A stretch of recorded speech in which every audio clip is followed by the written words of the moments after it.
Eu vou passar a palavra, então, ao professor Carlos Aldomar Bertero, chefe do departamento ADM, de administração de nossa escola, para que ele também, como anfitrião desse evento, apresente as suas palavras. Boa tarde a todos. Eu gostaria de, primeiramente, fazer boa tarde, especialmente ao Fernando, e fazer uma observação inicial, que é a seguinte. Esse tipo de homenagem é um atentado contra a cultura organizacional da EASP. É um atentado pela seguinte razão. Esta escola sempre se caracterizou, no meu entender, por uma atitude de grande frieza. Um velho colega já aposentado costuma dizer que aqui os soldados são devorados no fragor da batalha e ninguém mais se lembra deles. Então, eu acredito que homenagear pessoas aqui na escola não é comum. Nós, eu acredito, deveríamos ter homenageado um número muito maior de pessoas do que aquelas que já homenageamos. Homenagear o Fernando, para mim, é um assunto complicado. Eu vou fazer uma confissão aqui. Eu fui professor do Fernando, né? E ele já me acusou disso até em reuniões com públicos maiores. E o fato de eu ter sido professor do Fernando significa, como muitos sabem, que ele foi aluno dessa escola. Ele foi aluno de graduação e realizou aqui boa parte da sua formação. O fato dele ser um ex-aluno da escola, que aqui realizou sua formação e hoje é um professor titular, emprestam seguramente um significado maior a esta homenagem. A gente olha para certas pessoas e imagina que eles poderiam ser muitas coisas que não são. Poderiam ter escolhido caminhos muito diversos daqueles que escolheram. Eu, por exemplo, carrego até hoje uma frustração terrível por ser fagotista, por não ser fagotista, por não ser proprietário de uma estrada de ferro. O Fernando não me parece carregar nenhum desses problemas. O Fernando escolheu a profissão de professor, pesquisador, e quando eu olho para o Fernando, eu acho difícil imaginá-lo em qualquer outra profissão. Ele me parece que escolheu exatamente uma profissão na qual ele se encaixa, na qual ele está satisfeito e com a qual ele tem gerado satisfação para muitas outras pessoas. Ele criou e ocupa um lugar distinguido na nossa escola, no cenário do ensino e da pesquisa em administração no Brasil e naquele departamento que nós chamamos ADM. A Maria Esther falou em ADM. Para as pessoas que não são assim tão próximas à casa, isso significa Departamento de Administração Geral e Recursos Humanos, que é um dos 7 departamentos da escola, é onde o Fernando ensina e é onde, nesse momento, eu também ensino e chefio. E ele ocupa um lugar importante no contexto do ensino e da pesquisa em administração no Brasil. O itinerário intelectual do Fernando será resgatado por outras pessoas aqui presentes.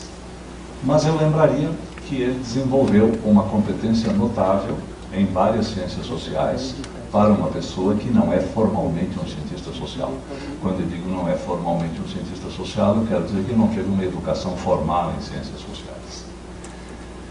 Foi uma presença que contribuiu de maneira decisiva para que os cursos de administração geral, às vezes também chamados no passado e ainda hoje de TGA, Teoria Geral de Administração, pudessem assumir no Brasil um novo direcionamento.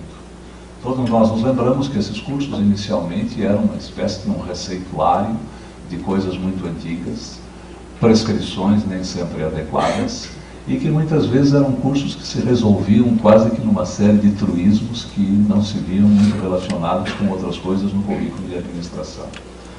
O Fernando foi responsável por direcionar esses cursos desse conteúdo de TGA, de administração geral, aprofundando-os. E ele desenvolveu, na verdade, a partir desses cursos, aquilo que ele fez a sua vida toda e continua fazendo até hoje. Uma espécie o desenvolvimento da análise organizacional. E ele desenvolveu, isso nós podemos dizer aqui nessa cerimônia, que tem um aspecto de intimidade, uma relação patológica e ambivalente com organizações. Ele, de um lado, as detesta, as critica, as estilhaça, mas, por outro lado, as cobiça e as ama secretamente. E, em segredo, ele tenta possuí-las através da análise e da reflexão. Esta atividade ele exerceu e exerce ainda na EAESP, já exerce há mais de 30 anos. Os caminhos da análise organizacional, eu tenho impressão no Brasil, estão em boa medida refletidos no conteúdo programático dos cursos que o Fernando ensinou, na sua produção científica expressiva e volumosa, e também nos trabalhos de dissertações e teses que orientou. Eu tenho a impressão que não falarei sobre isso porque os demais colegas, ex-alunos e hoje colegas, se estenderão sobre isso. Só para lembrar um pouco, eu diria que ele sempre fica bravo quando eu falo essas coisas, mas eu vou falar de novo. Os itinerários do Fernando são complexos. A nossa geração é uma geração de brasileiros que teve na área de ciências sociais uma marca muito grande do marxismo.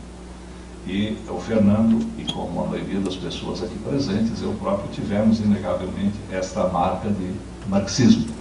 Não necessariamente uma concepção ortodoxa de marxismo, porque, na verdade, ninguém sabe o que seria uma ortodoxia marxista. É quase tão difícil como falar em uma ortodoxia cristã ou islâmica, né? As interpretações são muito variadas. Mas ele foi incorporando a esta perspectiva originariamente marxista outras contribuições, que vão sendo e foram sendo agregadas ao longo do seu itinerário intelectual. Críticas francesas ao marxismo, especialmente contribuições pós-modernas. Não se pode negar a importância de Foucault na sua obra, na obra do Fernando, de uma certa forma. E eu diria que, de uns tempos para cá, a importância da abordagem psicanalítica tem sido grande.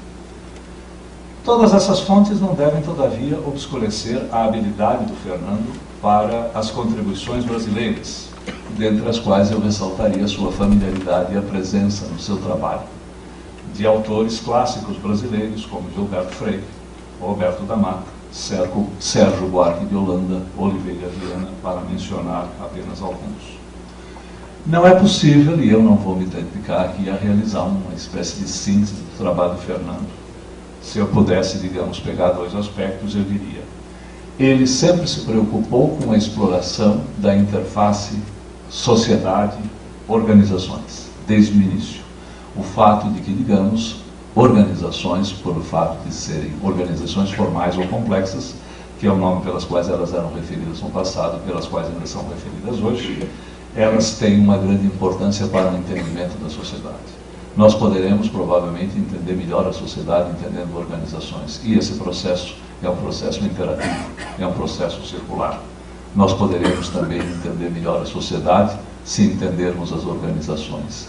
As organizações podem ser vistas como uma espécie de microcosmo social. Eu acho que o Fernando sempre teve isso muito presente no seu trabalho. E, lógico, aquilo que ele fez muito é ocupar-se daquilo que eu estou chamando aqui da dinâmica interna das organizações. Poder, dominação, disciplina, reprodução de práticas, processos e estruturas que também vigem na sociedade em geral. Mas o que eu gostaria de terminar dizendo é que nós estamos muito felizes por ter o Fernando aqui. Ele se provou nesse tempo todo um grande amigo, um grande colega, sempre cordato, apoiando a todos, uma personalidade extremamente discreta. Eu acho que, além de homenagear o Fernando, a mim, como chefe de departamento, ex-professor, colega do Fernando, compete agradecer a ele, antes de mais nada, por estar aqui e estar entre nós. E, claramente, cumprimentá-lo, juntamente com todos, por tudo isso que realizou. E por sabermos, como lembrou Maria Esther, que nós não estamos homenageando alguém que se foi, ou alguém que está deixando a vida profissional. Nós estamos homenageando alguém que está entre nós e continua ativo e produtivo. E nós pedimos, eu peço nesse momento, que o Fernando continue conosco ainda por muito tempo, lecionando cursos, orientando teses e realizando pesquisas. E eu peço licença ao Fernando, pela relação que mantenho com ele, para que nós incorporemos a esta homenagem uma pessoa sem a qual eu tenho certeza que o Fernando não seria exatamente o que é a Cristina, esposa, aqui presente. Eu peço, então, uma salva de palmas ao Fernando também.